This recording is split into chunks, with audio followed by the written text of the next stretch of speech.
The story of Russia's immense fortune from the oil and gas sector is a saga that stretches over a century, deeply intertwined with the country's politics, wars, and evolving global standing. It's a tale of immense natural wealth, technological breakthroughs, and the state's tight control over its resources. Resources that have shaped not just Russia's economy, but also its geopolitical strategy and international influence. Russia's oil story begins in the 19th century in the Caucasus region. The Baku oil fields, located in modern-day Azerbaijan but then part of the Russian Empire, were among the largest in the world. By the late 19th century, Baku was producing half of the world's oil, drawing attention from investors like the Nobel brothers and the Rothschilds. The Russian Empire recognized the importance of these reserves, but lacked the infrastructure and technology to fully exploit them. However, it was after the 1917 Russian Revolution and the establishment of the Soviet Union that oil and gas became central to national economic planning.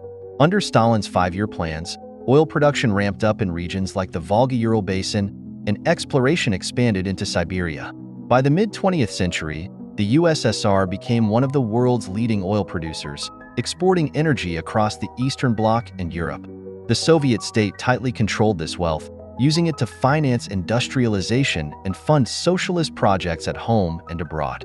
Gas, on the other hand, rose to prominence in the 1960s. The Soviet government invested heavily in the development of gas fields in western Siberia, a region that would later become the heart of Russia's gas industry. The discovery of the Urengoy, Yamburg, and Medvezhye gas fields in the 1970s cemented the Soviet Union's position as a global energy powerhouse. Natural gas exports to Europe became increasingly important, especially as Western Europe sought to diversify its energy supplies during the 1970s oil shocks. The collapse of the Soviet Union in 1991 threw the oil and gas sector into turmoil. The newly independent Russia found itself with vast energy resources, but without the centralized control and direction of the Communist Party. The chaotic privatization of state assets in the 1990s allowed a small group of well-connected businessmen, later known as oligarchs, to acquire enormous stakes in the oil and gas sector at bargain prices.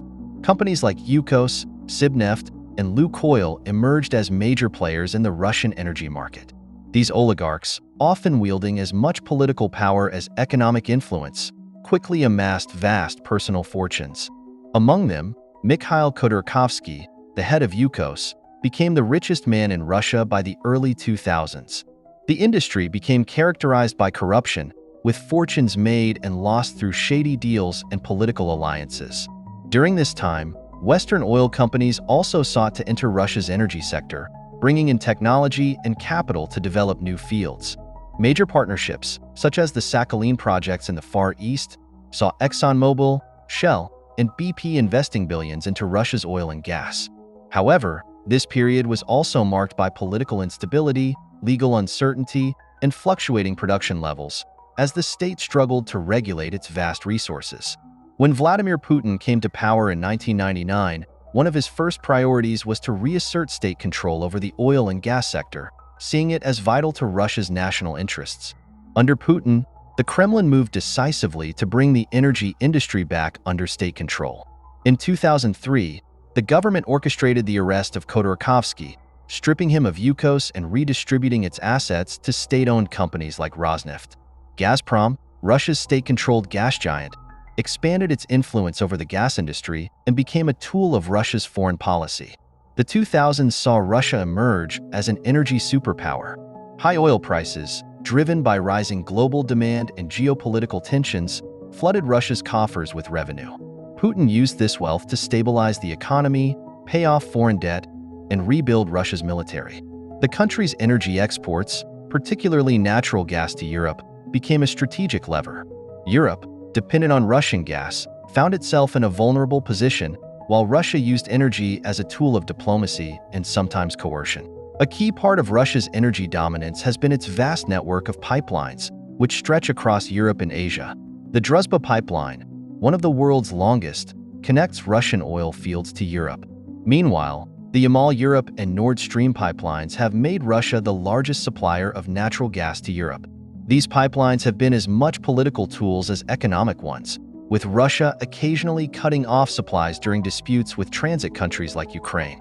The 2006 and 2009 gas disputes between Russia and Ukraine highlighted the strategic importance of energy. Both times, Gazprom cut off gas supplies to Ukraine over pricing disputes, leading to shortages in Europe. This demonstrated the vulnerability of European countries that relied on Russian gas and heightened tensions between Moscow and the West. In Asia, Russia has sought to diversify its energy exports by building new pipelines to China, such as the Power of Siberia pipeline, and signing massive energy deals with Beijing. These efforts are part of a broader strategy to reduce Russia's dependence on European markets and to pivot toward Asia. Russia's annexation of Crimea in 2014 and its involvement in the conflict in eastern Ukraine led to international sanctions that targeted key sectors of the Russian economy, including energy. These sanctions, imposed by the United States and the European Union, were designed to limit Russia's access to Western technology and capital, particularly for developing new oil and gas fields in the Arctic, deepwater, and shale regions. Despite these challenges, Russia's oil and gas industry proved resilient. State-owned companies like Rosneft and Gazprom continued to dominate the market, while the government provided support to counteract the effects of sanctions. High oil prices in the late 2010s also helped cushion the blow. Today, Russia remains one of the world's largest producers of oil and gas, and its energy sector continues to be a vital part of its economy and foreign policy. Oil and gas revenues account for around 40% of the federal budget, making Russia highly dependent on energy exports. However, the global energy landscape is changing. The rise of renewable energy, increasing energy efficiency, and the shift toward decarbonization pose long-term challenges to Russia's oil and gas dominance. Russia's energy future is also tied to its geopolitical ambitions. The country continues to use energy as a strategic asset, with ongoing efforts to maintain its dominance in Europe while expanding its influence in Asia. As the global demand for oil and gas continues to fluctuate, Russia will need to navigate a complex landscape of economic, environmental, and political pressures. The story of Russia's oil and gas sector is one of immense wealth, state control, and geopolitical power. From the early discoveries in the Caucasus to the post-Soviet struggles and Putin's reassertion of state dominance, oil and gas have been central to Russia's economy and its role on the global stage. As Russia faces new challenges in the 21st century, its energy sector remains a cornerstone of its national power, with the potential to shape its future both at home and abroad.